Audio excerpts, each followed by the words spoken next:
Hello, magandang buhay mga friendship. Samahan niyo akong pumunta sa ospital para malaman ang resulta ng x-ray ng aking ilong mga friendship. Diba nga, sumasakit ang ilong ko, hindi ko alam kung ano nangyari pero na-x-ray na siya mga friendship. So yan na nga, dumaan kami dito sa malapit sa Joyful Honda, nakakita pa ako ng mga bata kanina. Ganito yung daan papunta doon sa hospital, mga friendship. Alam nyo, habang nasa biyahe ako mga friendship, medyo kinakabahan ng friendship nyo kasi alam nyo na kung bakit. Kasi hindi ko alam kung ano yung magiging result ng aking x-ray sa ilong. Pero sabi naman, okay naman siya. Pero syempre sa second natin pagpunta ng hospital, malalaman talaga natin kung ano yung result. Sana maging okay naman siya kahit paano kasi diba, hindi naman natin alam. Sana walang maging bad news, ganto ganyan. Kaya habang nasa kotse ako, talagang ako'y dasal sana walang maging problema sa result. At eto na nga, fast forward, malapit na kami dun sa clinic na pupuntahan namin. So ito na nga yun mga friendship, ang Kisaki Clinic dito sa may Otashi, Ota Japan, Gunma. Diba, hindi ko alam kung ano ba talagang address. Eto yon.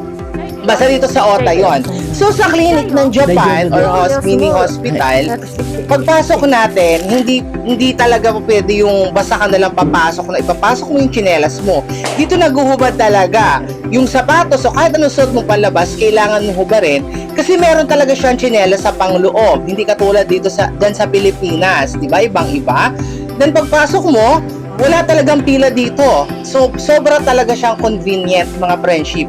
Napakalinis, napakaaliwalas, super entertain ng mga doktor, ng mga staff. Wala ka talagang stress, as in talagang hindi ka mahahassle. Kumbaga hassle free talaga siya, as in. Ganun ka ang Japan. Tingnan niyo nung walang katao-tao. So hindi talaga kami nahirapan. Hindi ako nahirapan tuwing nagpapa-hospital. Sobrang ganda talaga ng clinic ng Japan, promise. Pero ayoko naman laging nandyan. Ito na nga, pinapunta na kami dun sa waiting area para ako na yung isunod mga friendship. Diyos ko, nakakaloka. Kinakabahan ako. Kasi baka mamaya yung result hindi maganda. Pero wag naman sana mga friendship. Diyos ko, my gosh. Mahirap kaya magkasakit. Napakahirap magkasakit sa malayo, lalo na pag malayo sa pamilya. So yan, nakikita nyo, pangatlong tubo na yan na ipinasok sa ilong ko. Kasi puro test ako sa ilong mga friendship.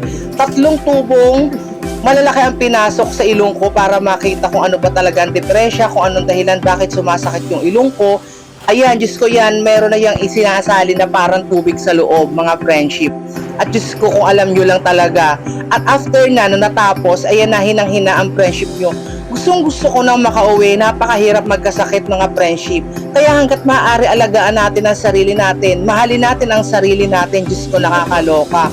Fast forward, uwian na, and then niresatahan ako dyan ng doktor. Ayan din, pag uuwi, susuot nyo yung sapatos nyo, yung panglabas nyo.